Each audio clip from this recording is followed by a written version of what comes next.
the principle of your personal life, personal testimony. Make sure that you do the things of the Ecclesia God's way.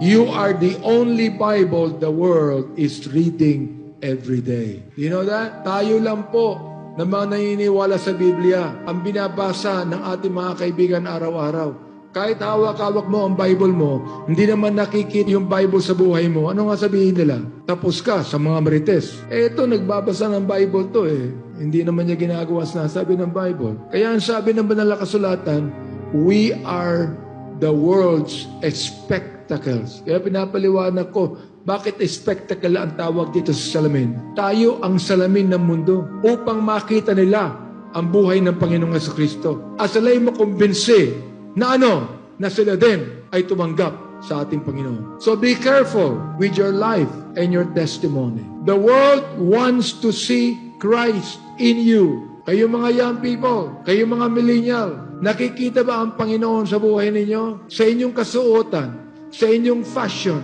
does the world see Christ in you? In your language, does the world see Christ in you?